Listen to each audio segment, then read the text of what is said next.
Hello, tip for the week. So, I've been reflecting a lot lately about performance management and how we conduct that within our respective organizations. For the sake of this video, I want to drill down specifically to the year end performance review meetings. Now, I find that with a lot of leaders, that is the first time team members are learning about behaviors that are considered unacceptable or they've been doing something wrong, but they're learning about that for the first time at the year end review meeting. The year end review meeting is a space where you're meant to reflect on the entire year.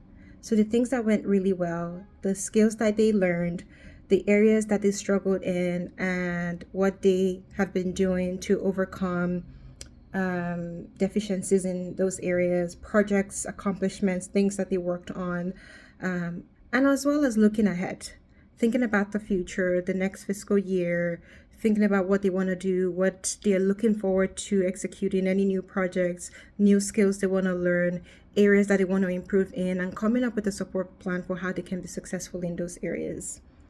Now, if this is the first time your team members are learning about behaviors that you consider unacceptable, I think it's an unfair practice to bring that up at the year-end review when they weren't told at the time that those things happened. One thing I say to leaders is if you see something, you say something.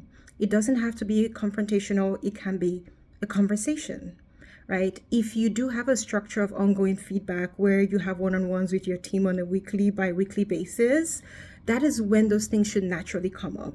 They shouldn't be hearing that information for the first time at their mid-year review or year-end performance review, and then there is some type of maybe punitive implication or deduction in their I don't know, bonus structure, or however it is that you compensate work based on how you do assessments and performance skills and all of that, right? It is unfair to them because for them, they have been doing things on an ongoing basis, doing that thing, assuming that they weren't doing anything wrong and no one corrected them. If you have been avidly trying to work with that employee to work in that specific area, then it makes sense and is understandable to bring that up at the year-end review and say, this has been happening. I know we've been working on this. How are you finding it? And just talking about the entire process, but not that that is the first time they are hearing that information.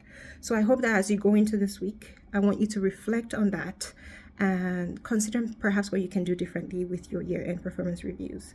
And if you want to learn more about this, hit me up and I'm happy to chat with you further about it.